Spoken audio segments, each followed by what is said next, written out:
the Initiative on Race and Resilience, the Latino Studies Program, the Environmental Humanities Initiative, and the Department of Romance Languages for co-sponsoring this event. We are gathered tonight to listen to a writer that has been practicing her craft for well over 2 decades, a gifted and skilled historian of our most urgent times. With praise from writers such as Margaret Atwood, calling What Storm, What Thunder stunning, Edwidge Danticat noting Chancy to be one of our most brilliant writers, and Time magazine calling the novel a heartbreaking tale of regret and resilience, and a fiery rebuke of racism, violence, and greed, we are very lucky to have in our presence Myriam Chancy with us tonight. We can go on and on about the well-deserved praise and recent accolades for What Storm, What Thunder. But before we begin, I wanted to start us off with an excerpt of a poem, one that I feel pays homage, a ritual of understanding, but most importantly, enlightens our capacity to bear witness, which is at the heart of What Storm, What Thunder. Somewhere, a white horse gallops with its mane plunging round a field whose sticks are ringed with barbed wire, and men break stones or bind straw into ricks. Somewhere, women tired of the shawled seas weeping, for the fishermen's dowries still go out. It is blue as peace. Somewhere they're tired of torture stories. That somewhere there was an arrest. Somewhere there was a small harvest of bodies in the truck. Soldiers rest somewhere by a road, or smoke in a forest. Somewhere there is the conference of rage at an outrage. Somewhere a page is torn out, and somehow the foliage no longer looks like leaves, but camouflage. Somewhere there is a comrade, a writer, lying with his eyes wide open on a mattress ticking. Who will not read this or write? How to make a pen. And here we are free for a while. But elsewhere, in 1/3 or 1/7 of this planet, a summary rifle butt breaks a skull into the idea of a heaven where nothing is free, where blue air is paper frail, and whatever we write will be stamped twice, a blue letter, its throat slit by the paper knife of the state. Through these black bars, hollowed faces stare, fingers grip the crossbars of these stanzas, and it is here, because somewhere else, their stares fog into oblivion, thinly, like the faceless numbers that bewilder you in your telephone diary, like last year's massacres. The world is blameless. The darker crime is to make a career of conscience, to feel through our own nerve the silent scream of winter branches. Wonders read as signs. That's Derek Walcott's Elsewhere. I first came across Myriam Chancy's writing during my studies at the University of Puerto Rico. One of my thesis advisors, Dr. Donovan Cuowan, was teaching a course on Caribbean narrative, and on the syllabus was The Scorpion's Claw. I was much younger then, and was still getting my bearings with the larger conversation regarding post-colonial studies and Caribbean literature. Now, I wasn't enrolled in this class, having already taken Caribbean narrative with a prior professor in a semester. But Donovan, like any good mentor, passed me his syllabus and demanded I study it.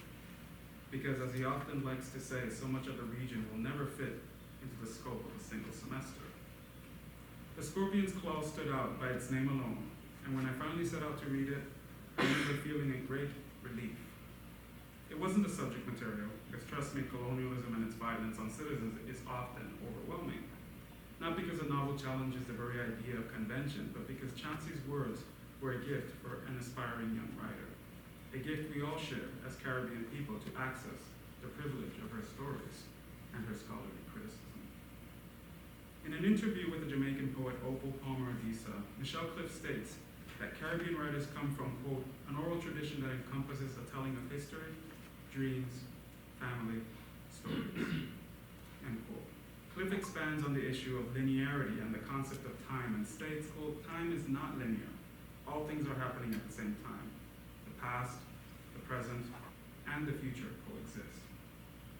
And that is what is best articulated in Myriam Chancy's latest novel.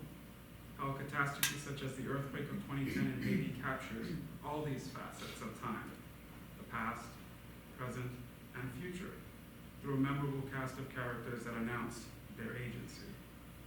In his essay, The Muse of History, Derek Walcott states that, quote, "The vision of progress is the rational madness of history seen as sequential time."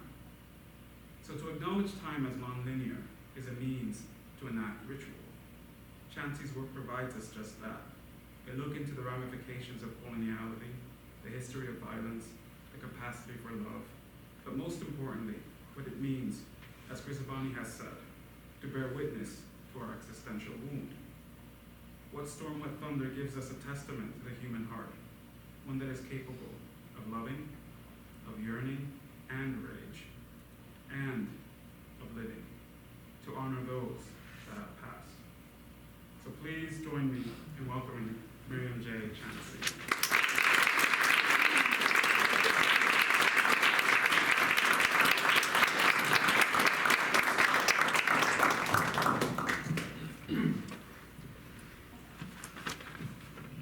Well, thank you so much for such a beautiful introduction. I'd like to have it in my back pocket for every engagement.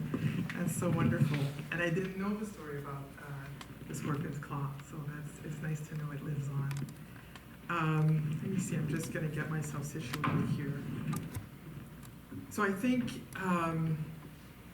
first of course, thank yous to Xavier for having me here. I want to thank Paul for all the arrangements, all the logistics, and for being patient with all my emails. I also want to thank the graduate students who were so kind to get me at the airport and ferry me around Taylor, Rose Darlene, and Shibuiki.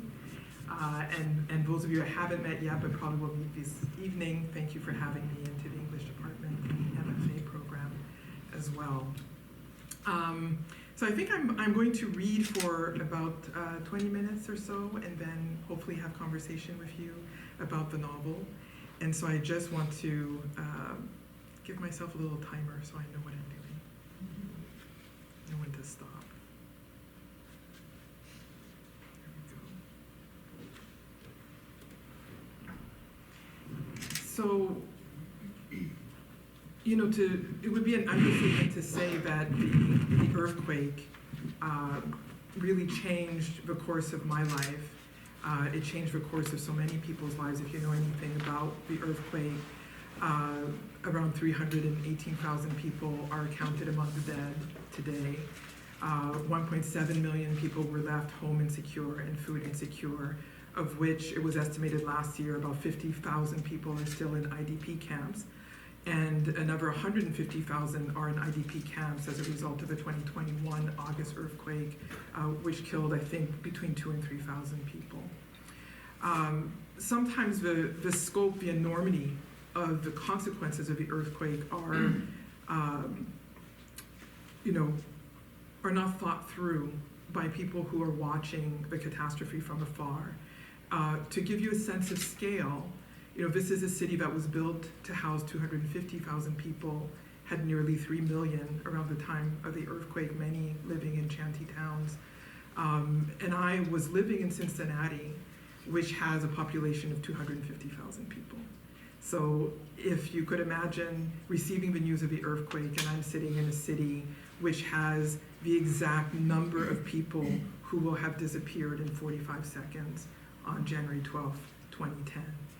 And in the first weeks, months, years after the earthquake, I was tasked with explaining to people what had happened, why it was so consequential, what should be done about it, what people were thinking about it.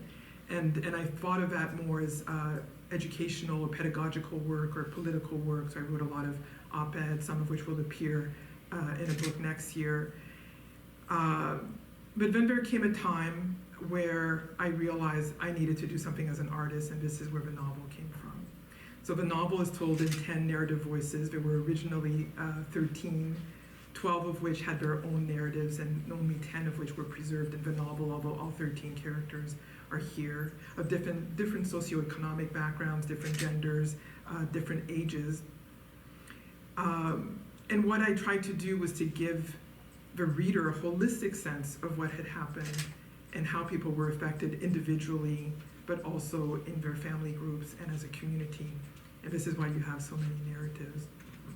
I'm going to read from 3 of those characters, brief passages to give you a taste of the voices. And for those of you who've read it, well, now you just get to hear how I was talking to myself or being spoken to by the characters. And if you haven't read it, maybe this will serve as a kind of introduction. So the first character I'll read from is Sarah, just a page that I'd like to read from her. Sarah is a young mother who has lost 2 children instantaneously in the earthquake, and has a third who is on the brink of death. And you find her in an IDP camp, internally displaced people's camp, struggling with the memory of those children and struggling with what appears to be a haunting. When the tugging started on her right elbow, as she slept folded in on herself as she used to sleep, that image of all of them growing old together had begun to fade.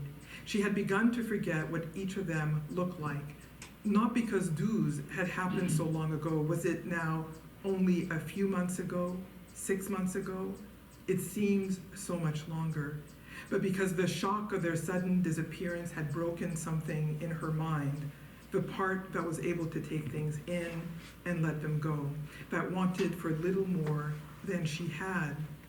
The violence of this loss was like nothing she had ever experienced before, not like her parents' departures or her grandmother waving goodbye to her as she climbed into the back of her aunt and uncle's 4-wheel drive, where she sat between 2 of the cousins, their sweaty thighs touching stickily together in the heat, forming an unexpected bond in place of a tearing away from all that she had held dear and familiar. The morning of the event, she remembered, they were there, eating breakfast, fighting over something that would soon be forgotten. They went off to school, hair combed or plaited, looking smart in their school clothes. They came home from school, washed up, changed into play clothes, did their homework, then asked for permission to go play with their friends as they waited for Olivier to return home and sit down to dinner. She'd said yes, as she almost always did. Why had she said yes? Why hadn't she been stricter, as Olivier had started to insist that she be? Out they went, little arms flailing in that smooth, devil-may-care way that only children have. Miniature dancers with hidden internal choreographers named happiness and simplicity, love. That's what they were, love in movement, her love, Olivier's, all the world's love, wrapped up in their little fists, pumping through the air, feet following, drumming the earth for joy.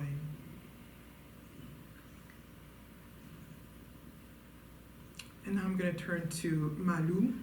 Malou is a market woman in her 70s, and she's, I think, the oldest character in the novel. And she begins the novel, she initiates you into the novel, and then she closes the novel. And she's the only character that you'll hear from twice in the novel. But you see all of the characters throughout the sections, but only she repeats. And as speaking to what Xavier was saying earlier, one of the things I was trying to do in this novel was to really break the reader's expectation of time. Because for, I think, any Haitian, January 12, 2010 really marks the end of a long history and the beginning of another. It really is a kind of breaking point in all kinds of ways. And for some people, of course, this is not just hyperbole. It's a very real breaking, psychological breaking, emotional break, an inability to ever return to what was before. And so I broke up the novel in this way, rather than going back and forth between the characters, between the voices, as you might have in a more chronological work. I really tried to give the reader a sense of interruption. And I've had some readers say, well, I really loved this one character, and I wish he could have gone on, or I wish he would have come back. And I said, well, that was the point, because you felt the loss of that character, and then you had to move on. So imagine what it might have been like for somebody on the ground who lost a family member, just suddenly, and will never see them again. So just a very minute way that the reader can have a sense of a similar feeling. So this is Malou. At the opening, she'll talk about what she went through, But then when we return at the novel's end, she gives a different version of what she went through. So this is her.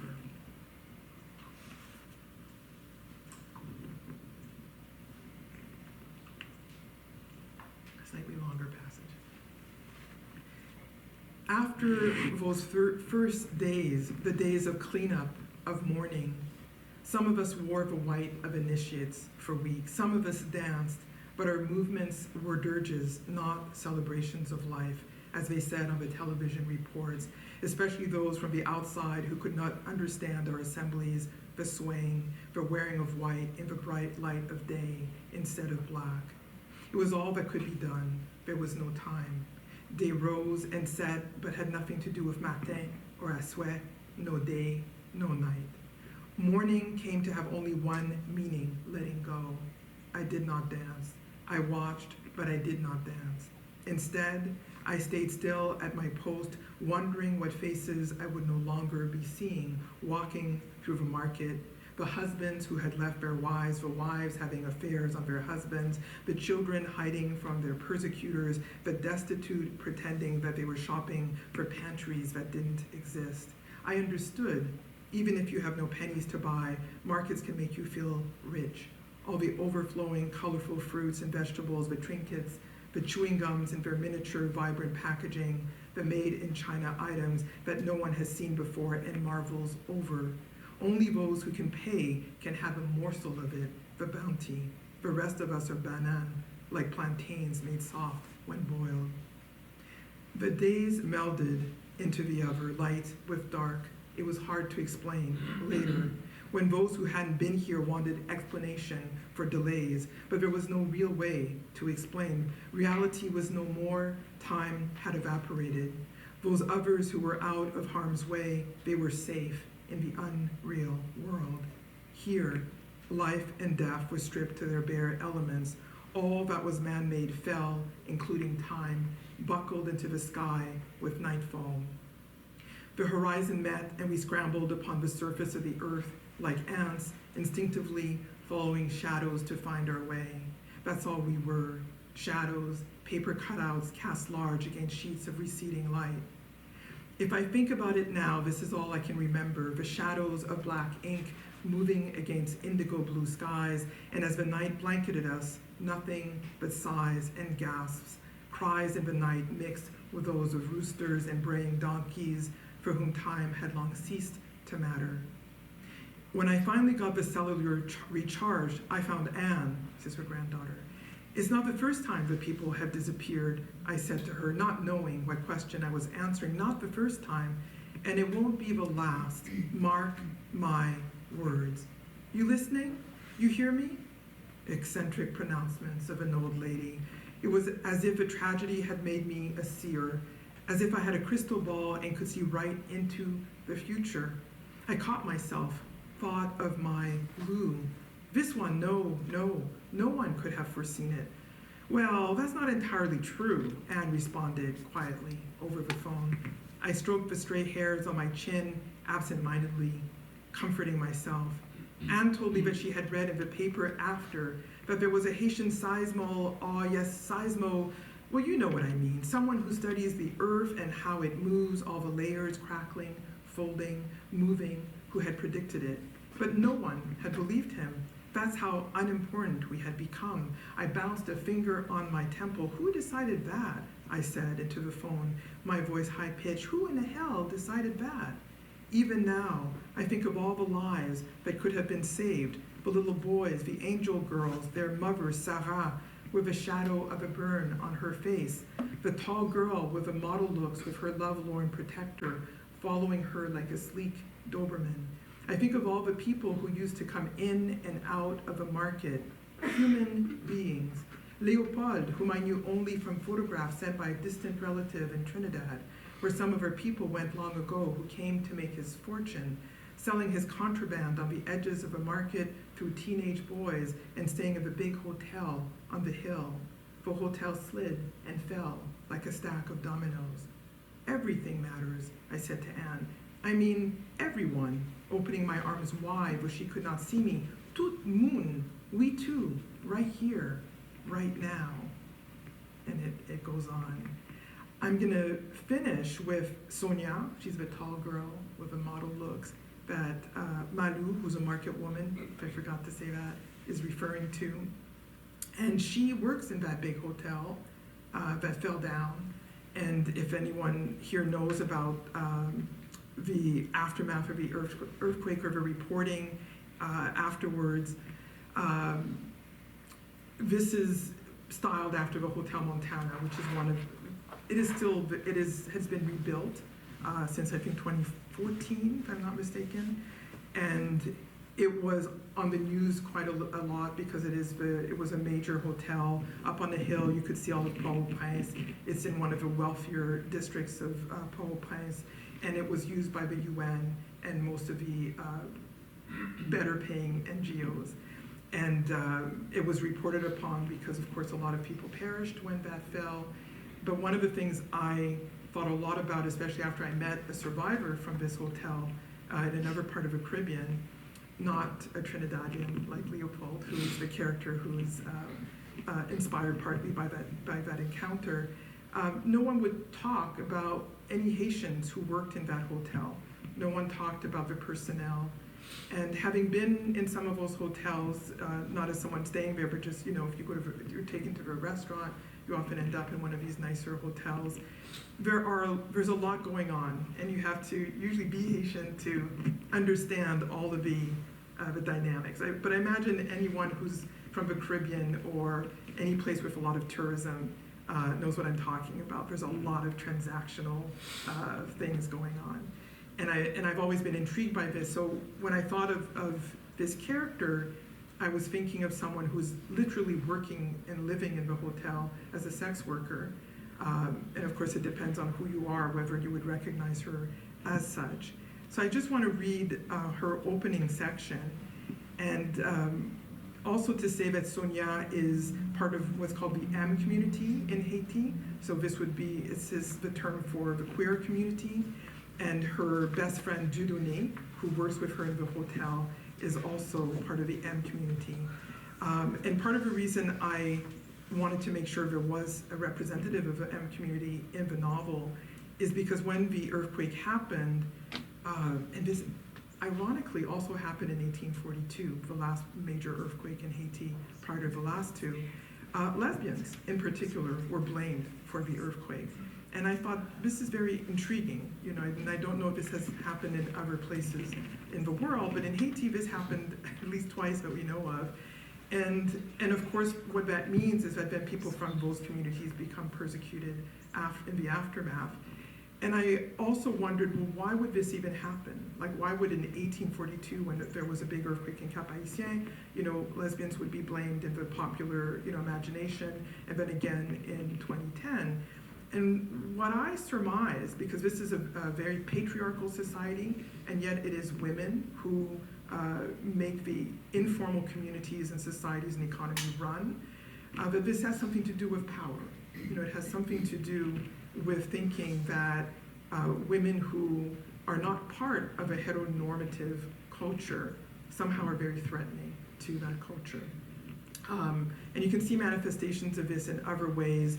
For example, in the last decade, we had a woman who now runs a major cultural center in Port-au-Prince who was up for the presidency, and she was labeled a lesbian as a way for her to drop out of the race. Now, whether she was a lesbian or not, I don't know, and I think is immaterial. It was just considered a way to negate the possibility that she could be elected because it looked like she could be elected, and God forbid we would have a woman president.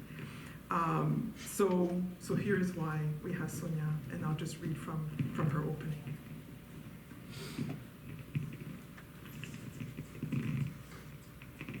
Sonia, Port-au-Prince, Hôtel de la Montagne Noire, January 12, 2010. Dieudonné knew that something was wrong shortly after waking that morning. Jonas, the son of Olivier, the man who kept our books, was a little boy of 11 years of age who could run like the wind and dreamed of being a soccer star. He had already come and gone before making his way to school, with a basket full of avocados and orange-fleshed mangoes retrieved from Malu's stand in the market that we would give to the hotel management for indulging our presence.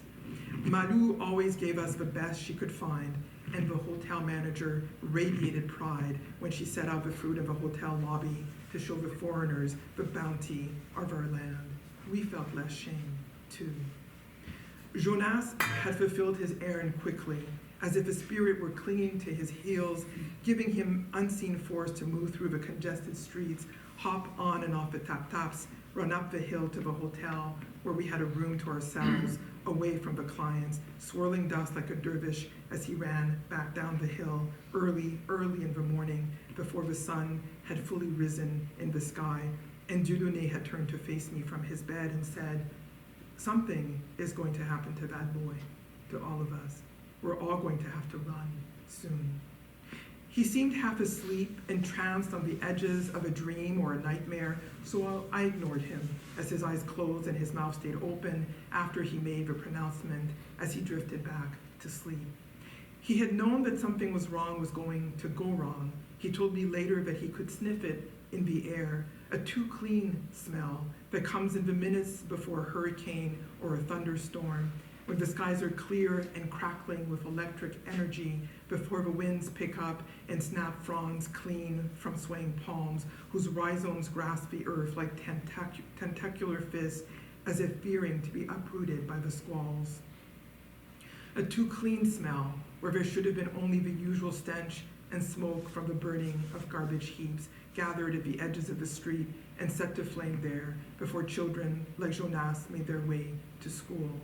Not that such order could be counted on, but people tried.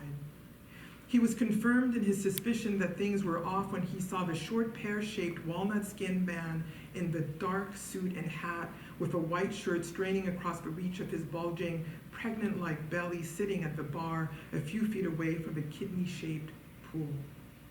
It wasn't the man he told me was his cousin, Richard, who was in town only for a few days and who he had said wasn't anyone we needed to worry about. Richard thought only about himself, according to Dieudonné. He was an important man overseas and didn't have time to think about the trouble he could cause others, well, like most men, he caused trouble along his way anyway. No, the man in question was not Richard, nor was it Leopold, another distant relation whom I knew only from the way he raked his eyes over my body every time he saw me, attempting with his gaze to penetrate through skin and bone, as if my soul would release itself to him and only him. No, not Leopold. The man eyeing me was much older but voracious in his attention. He stared at me as if I was the round, reddish-green apple he was avariciously biting through that morning. He held the apple akimbo in one hand, preciously, between bites, while the other hand rested ceremoniously on the head of a cane shaped to resemble a duck or a swan, with two eyes made of red stones, one on either side of the head. The animal head of a cane peered through the gaps between the man's plump fingers. The sight of it was chilling, as if it might turn into a snake at any moment and strike us dead. I saw Dieudonné shiver from across the bar when later the man lit up a thin cigar. He gave me a look across the counter and I could see in his eyes that we were thinking the same thing. Guédé, c'est Guédé qu'il a, the god of death. We read each other's thoughts.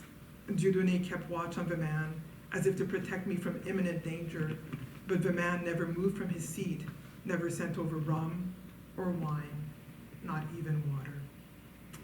I'll stop there. Thank you.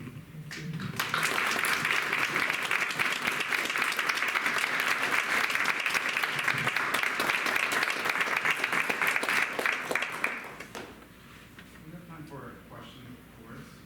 Happy to answer any questions, observations. Yeah, it seems that Malu had this sort of stoicism, at least as I was reading it, almost felt like it was through her strength that these stories could be told at all, which is why I felt it was very appropriate that this story ends and she kind of breaks down in tears. I was wondering if you maybe touch on the importance she holds to the story, to the novel as a whole. Yeah, absolutely. Thank you for your question. So, you know, The novel went through several iterations before I landed on this particular order and Malu's voice repeating. So initially there wasn't a repeating voice. But as all things came together, it became clear to me that the reader needed to be initiated into the story. Also because there's so much resistance to having a conversation about what happened in Haiti and what is still happening in Haiti. And so for me, it was important to have an elderly person's voice, somebody who has seen a lot, who knows all the strata of the society, and I think only a market woman knows every aspect of the society with that level of depth. And so that's why I wanted to open with her and close with her. You know, I don't know for markets in the United States, but in the Caribbean and you know, the Middle East and in Africa, different parts of the world where markets are still the major converging point for the society. Market women are an interesting sort of container of knowledge, you know, not only about the socioeconomics of that particular society, but the politics of that society, what's going on throughout the society. Because often market women are like invisible people. People only talk to them when they want to bargain down a price, you know, or whatever it is they want to buy. But if you spend some time talking to market women, they need to know a lot even about global politics in order to sell, you know, something that you might think of as mundane in, you know, a small market in a place like Paul Place. Like they have to know what mangoes are costing, like in Miami, in order to know how they're going to be able to sell it in the local space. And they can tell you what's going on in Jamaica and Trinidad. You know, they just know, you know. But they're not talked to after catastrophes, after political coups, even when, you know, there's a democratic process involved. Nobody talks to the market women. They only talk to the market women when they need something. I happen to be the great-granddaughter of a market woman who was really the foundation for my mother's family. And so I was always aware that a great number of these women are the foundations for more than just my family, but they're a foundation for, you know, parts of the society. So I wanted to honor that through this character, you know, so my personal lineage, but also I wanted to dramatically shift away from representations of Haiti through market women as emblems, you know, as something picturesque, and as, you know, something that actually does reflect, you know, what your question asked, which is the stoicism, not a kind of empty, you know, they can withstand anything kind of stoicism, but a kind of, you know, a symbol of something that does not change in a certain sense, that there are always market women, you know, generationally, and that they do hold a knowledge that we don't tap into. And so it seemed appropriate for that to be the vessel for the novel. And then to feel like, yeah, people are telling her things. Because the other thing that happens in markets is that people reveal all kinds of secrets in front of the market women. So they know everybody's business, you know. And so there was a bit of that feeling that I wanted to lend to the other narratives, even though they come through other voices. Thank you. I'm curious if the decision to not give Paul his own chapter was on purpose or more of like he's supposed to be like shrouded in mystery, like that's the whole point. So that's a great question. And this speaks to editorial processes. Okay.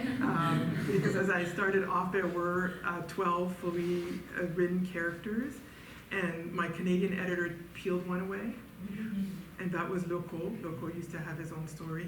He now lives on into anthologies out of French Canada and a feminist journal in Canada.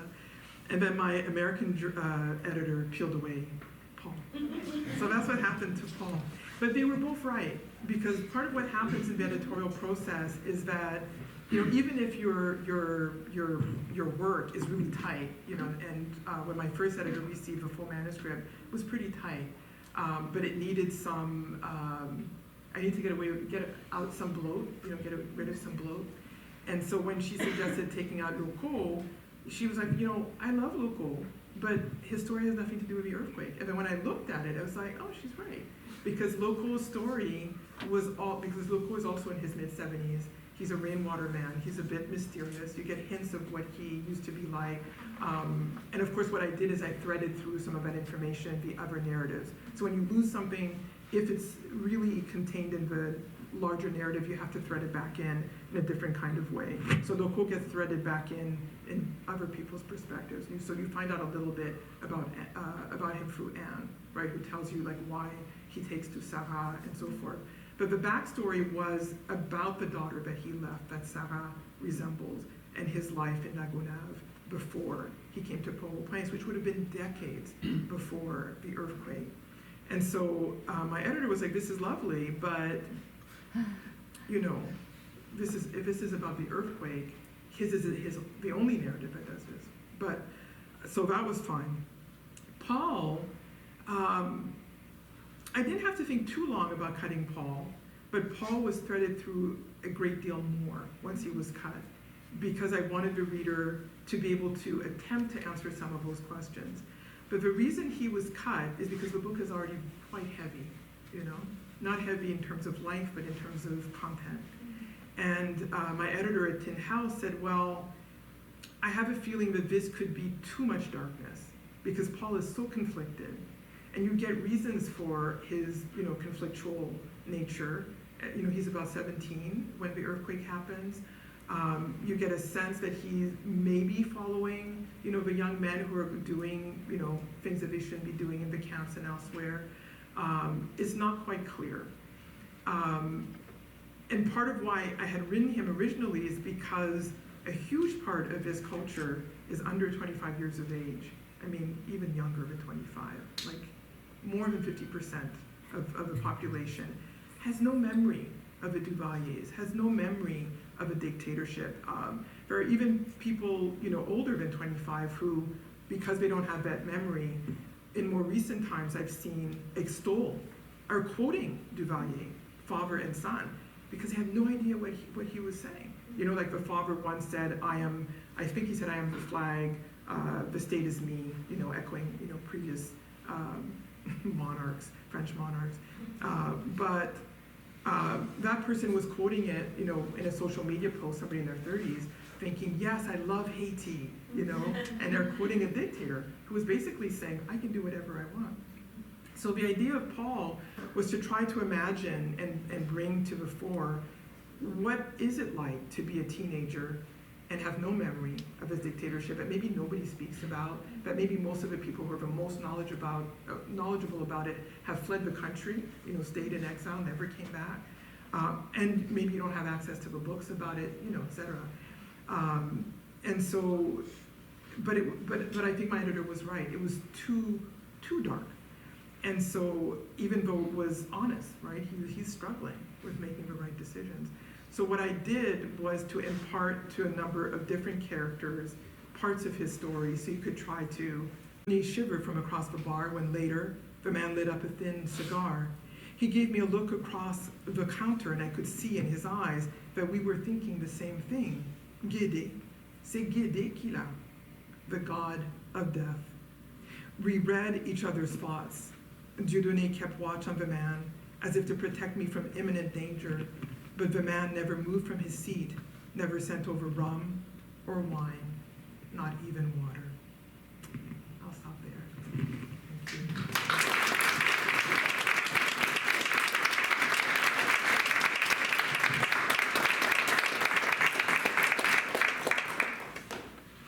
We have time for a question, of course. Happy to answer any questions, observations. Yeah, it seems that Malu has this sort of stoicism, at least as I was reading it, almost felt like it was through her strength that these stories could be told at all, which is why I felt it was very appropriate that this story ends and she kind of breaks down in tears. I was wondering if you maybe touch on the importance she holds to the story, to the novel as a whole. Yeah, absolutely. Thank you for your question. So, you know, the novel went through several iterations before I landed on this particular order and Malu's voice repeating. So initially there wasn't a repeating voice. But as all things came together, it became clear to me that the reader needed to be initiated into the story. Also because there's so much resistance to having a conversation about what happened in Haiti and what is still happening in Haiti. And so for me, it was important to have an elderly person's voice, somebody who has seen a lot, who knows all the strata of the society And I think only a market woman knows every aspect of the society with that level of depth. And so that's why I wanted to open with her and close with her.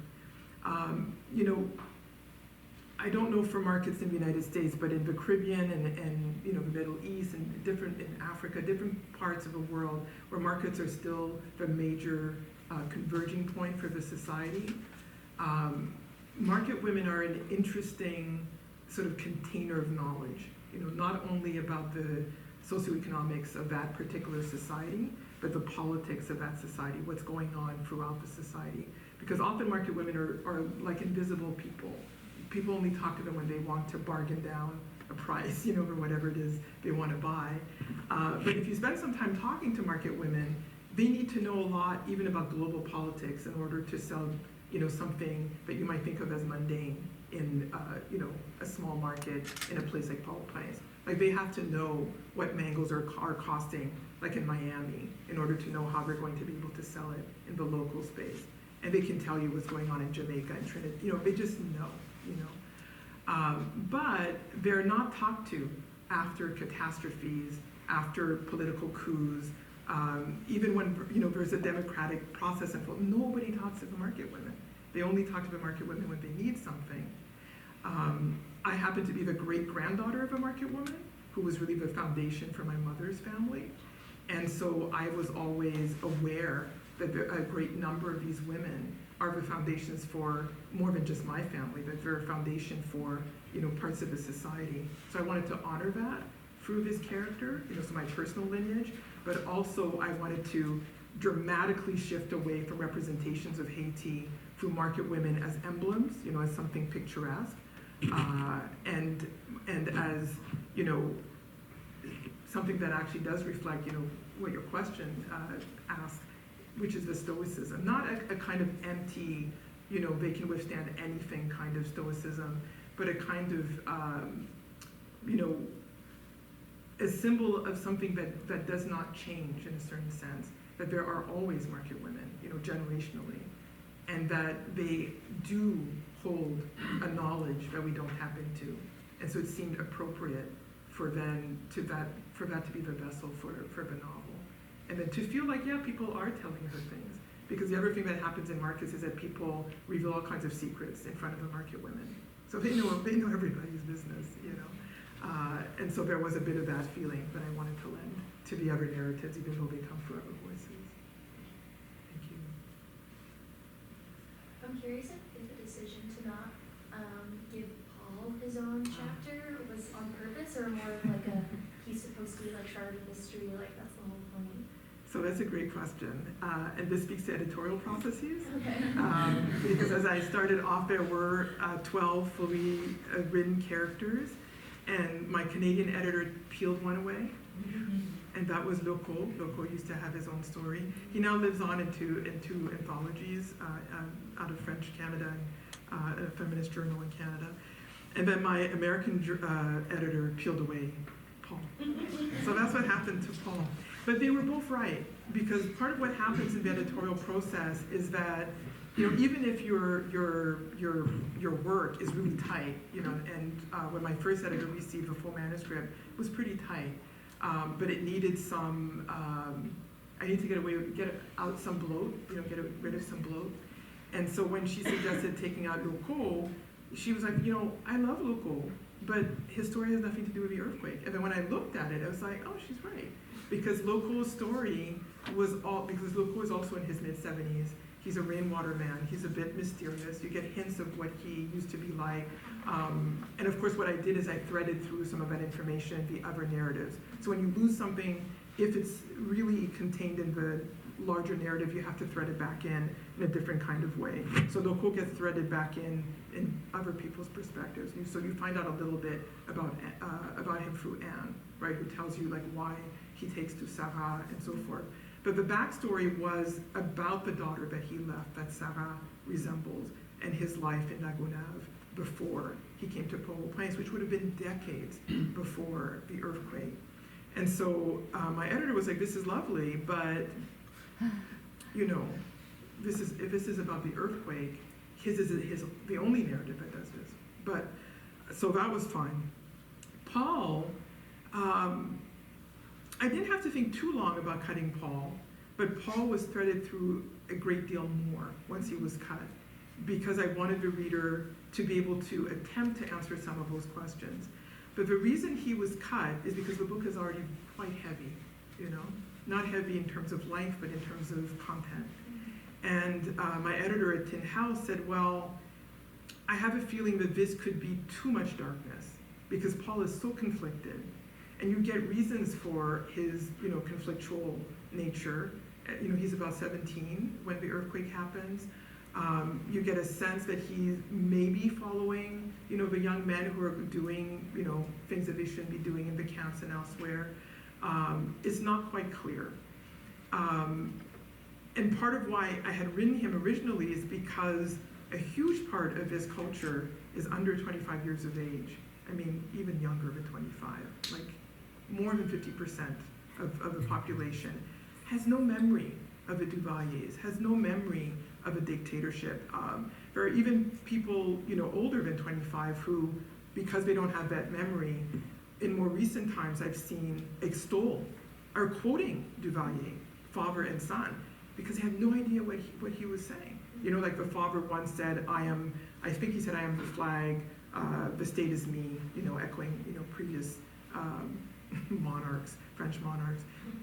But that person was quoting it, you know, in a social media post, somebody in their 30s, thinking, yes, I love Haiti, you know, and they're quoting a dictator who was basically saying, I can do whatever I want.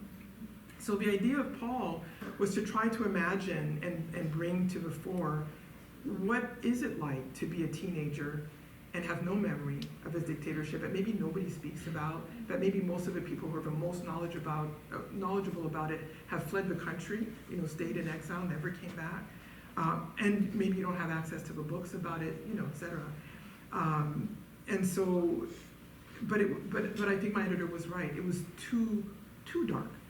And so, even though it was honest, right, he's struggling with making the right decisions.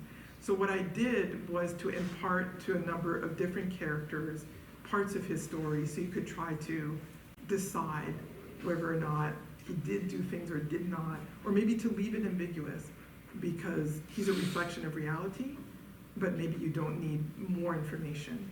And I also feel on the side of the fact that this is, even though I think we're an equal number of men to women, it is much more centered on the women's voices than the men's voices. And some of the women go through some harrowing things, like Tafia, Paul's sister. And so I wanted to have more of a voice be that of the women or girls who went through some of these episodes and survived them, rather than somebody who might have perpetrated it. That ambiguity didn't help the novel. And so Paul was threaded through instead of having his own narrative. Yeah. Yes. Yes, I feel like the abuse of power and mistreatment from NGOs was like very prevalent throughout the novel, and I kind of interpreted that as almost like symbolism for U.S. occupation following the revolution, sort of like taking advantage of the island when it's at a vulnerable time and kind of giving it no other option than to kind of submit to them in a way. Mm-hmm. And I just kind of want to know, was that like more for like to symbolize the history and things like that, or was that to like also to just inform the readers about like, kind of what went down when the NGOs came down there? Yeah, so I started, thank you for your question. I started writing this in 2013, and the first full draft was done in about 2018, and then, you know, the revision process took another 2 or 3 years.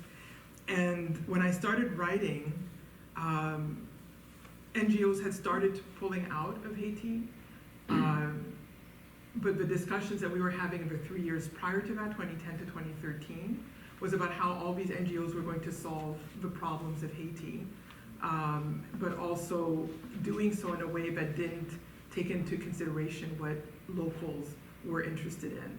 There's a very good film, which I think is in French and Creole, but I think it's dubbed in English, by Raoul Peck, called Fatal Systems, which is worth watching, where he really demonstrates, you know, I think he follows people for about a year, and he really demonstrates the complete failure of the NGO system, especially sponsored by the United States. So to answer your question, I directly wanted to talk about what was happening on the ground at the time that I was writing, and is still happening today. although there's less NGO involvement now. But in 2010, there were something like 10,000 NGOs on the ground, very small country. Don't know that we need 10,000 NGOs. And I remember too that at the beginning of my process of giving talks about what had happened, I was on a panel with a photojournalist who had worked in the former Yugoslavia. And, I was like, oh, I didn't realize you worked in Haiti. And he's like, no, I worked in Bosnia. I said, but you'll find out why I'm here, And at the end of the panel, what I discovered through this gentleman was he basically gave us a breakdown of what was going to happen in the next several months to years in Haiti, which is basically that there would be a flooding of material, of labor from the outside, of plans from the outside, and it would be what he called the swiveling door, So for example, he talked about a Bosnian woman who was told that her shelled house was going to be rebuilt by an NGO, a mission. But then when they came to rebuild her house, they told her they could only build one room, but she could not touch the rest of her house, but she could not bring labor, like her friends, cousins, whomever could not touch the building, or else she wouldn't get that one room rebuilt. And all the material came from outside the country. And this is exactly what's happened in Haiti, So no local materials are used. Most NGOs don't train the labor locally, so no skill set is left. So we have to think about why is no skill set left. And so in the novel, Olivier becomes a kind of mouthpiece for this. He's an accountant, so he knows the numbers. And he's really trying to think through. And this was, when I wrote Olivier was very much at the beginning, and of course you find him a few months after the earthquake. There was already millions of dollars pouring in. So he's trying to tabulate what would have happened if that money was actually given to the people who had suffered, deaths in their families or lost their homes. Even like a tiny little amount of that money, how could that have transformed people? As opposed to what happened with the case of the Red Cross, where they gave millions of the money, that people sent, kindly sent, on a three-star hotel, which is now closed, with this idea of a trickle-down economy. Oh, well, let's build up the tourism, and then, but having looked at some of the tourist things that were opened, often they were importing Haitian Americans to work in those hotels. So people who were fluent in several languages, had been trained in hotel management elsewhere. So locals were not actually getting those jobs necessarily, unless they were middle class. So, so I wanted to cover it all. And of course, there is a reverberation with the US occupation of 1915 to 1934. Of course, I would want people to think about 1994, where there was a military intervention. I happened to be in Nashville at the time, and the same bases that deployed in 1915 deployed in 1994. So think about continuity. And then in 2004, you have a military intervention where Aristide's second mandate is interrupted. Whatever you think about Aristide's second mandate, we can have a long discussion about that long into the light. But against international law, he is removed from office, by Canada, France, and the United States. So I wanted all those things to be maybe not at the forefront. So at the forefront, I wanted people to think about what's happening now. But of course, someone like you, if you know something about the history, then you start seeing that there's a pattern, and what do people do in the face of that? So Olivier is able to think about that, but for those of you who've read the novel, you know that the ending that he chooses for himself also speaks to the idea that not every culture can withstand that level of pressure and intervention. And as we're seeing now with the protests going on 7 weeks in Port-au-Prince and Cap-Haïtien, people are revolting against that kind of intervention that leads nowhere. It leads absolutely nowhere. So, yeah. Thank you for your question. Yeah. Okay. So I have two questions which we discussed in my fiction workshop. So I want to understand if bones, because in the first chapter and the last chapter, there's repetition of bones. I don't know if it is a symbol in the novel. And also there's a style here. The first chapter we have November 25, 2014. Mm-hmm. And then the last chapter we have June 2012. So I'm wondering if this is a style and why you have to Why I have set it this way. two sort of endings that are beginnings. What is the second poem at the end? Or you just mean the two Yeah, epigraphs at the The beginning? last, I think it's Marlowe's point of view. So the first you began with bones. Like I have no bones. This is the first chapter. Yes. I have no bones in my entire body, and I think when Malu was talking about her grandmother, she mentioned bones, Yes. and then the last chapter there's also the repetition of bones where she has to pick up bones That's and right. bury bones. So is it like a symbol, and does it Yes. have a cultural significance in Haiti? Yes, yeah, I can definitely speak to that. So bones but now I've lost your second question. I'm sorry. What was the second Okay, so question? the second question is the time frame. The time frame. Yes. Okay, bones and time frame. Okay, I'll answer the time frame question first because it's easier to answer. The novel ended and began with 2012. But then Duvalier, the son, died.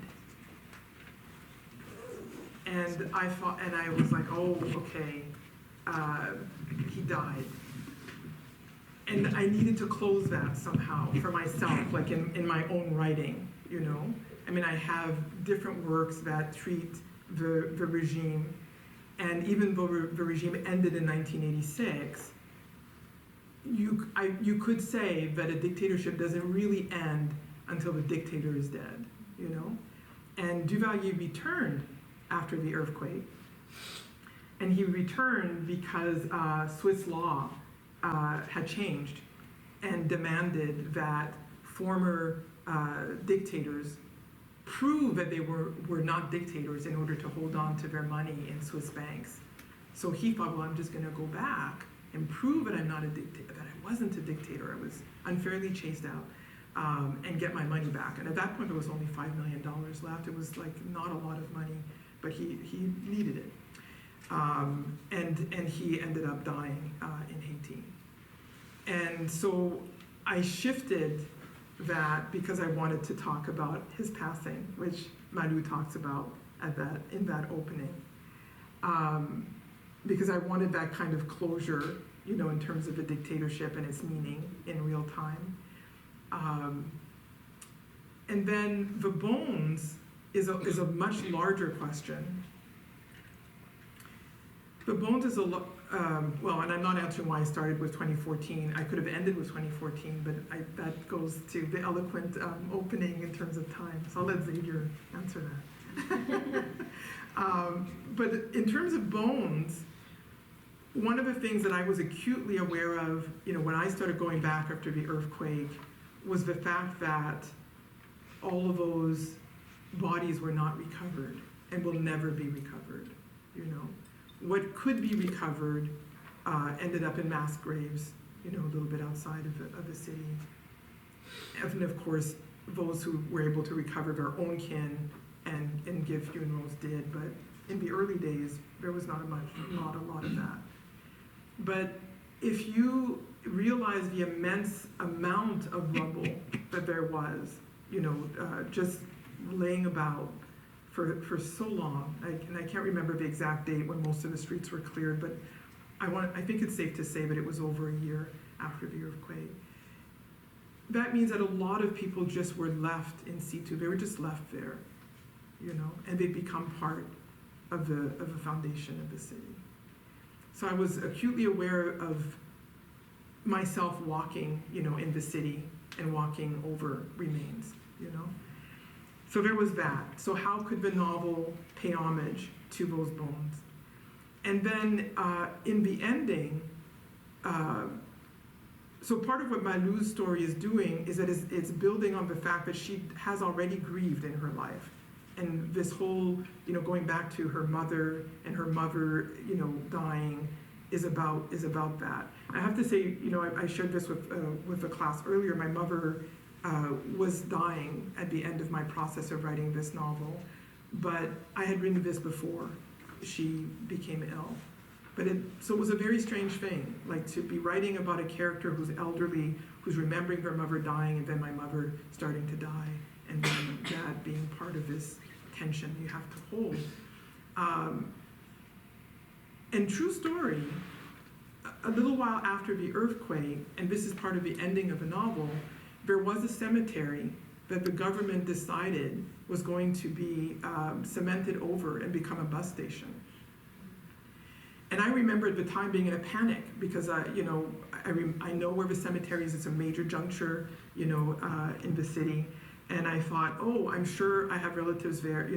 My father's father was an undertaker. So he was long past, but I told my father, what about the bones, And my father said, well, your grandfather was an undertaker. This plant has been there for a long time. Those bones were already moved, But there was a panic, like in the press in Haiti. And I thought, oh, so people don't know. People didn't know that this was already a plan. It's not a post-earthquake plan. But there was a panic that was overlaid with the grief of having lost so many people and not having been able to bury them properly. So that's where all of that came, together for me. But I needed to pursue this symbolism of a bone from beginning to end, so that we're not just thinking about the bones of those that were not, did not have burials, sacred burials, but thinking about all of the displacement of people, of bodies, of deaths, that were unwarranted, and so forth. And so that's why I wanted her to have this sacrosanct moment with the bones that she has gone back, because some people were able to get their bones back after 2010. And then she's able to take them back to the town where they originated from. And so she's able to then bury her dead. And then, of course, the final moment of the novel is that she's not doing that just for herself, but she's doing it for everyone who didn't have the opportunity to do that, after 2010. And then the first, the epigraph at the beginning of Malou is an invocation to Granezili, so Erzuli as a grandmother figure, and it is actually a Vodou chant, that one speaks to Granezili for succor, for assistance, for help, So going back to the earlier question, Malou is not as stoic as she seems. She's actually in a great deal of pain, but she's always helping other people. And so this is her circle to be able to move from, pleading for help to the Loa, and then being able to bury the bones at the end. So after Didier learned about the earthquake, he broke down in the Bangladesh girl's shower, and that scene was endued with so much pain, but also so much tenderness. And I interpreted it as a gender reversal because most often in stories written from the male gaze, it's the woman who's weak, who breaks down, cries. So I wonder if when you were writing that scene, you had that in the back of your head, or were you just letting the character speak to you? Probably both, because I do let the characters speak to me. I try not to control them too much. But on a conscious level, as a writer, I'm very conscious of gender roles and gender stereotypes in the Caribbean, and the ways in which stereotypes around gender are often, how would you say, people follow the stereotypes thinking they're fulfilling their role, and it often is counter to their nature. You know what I mean?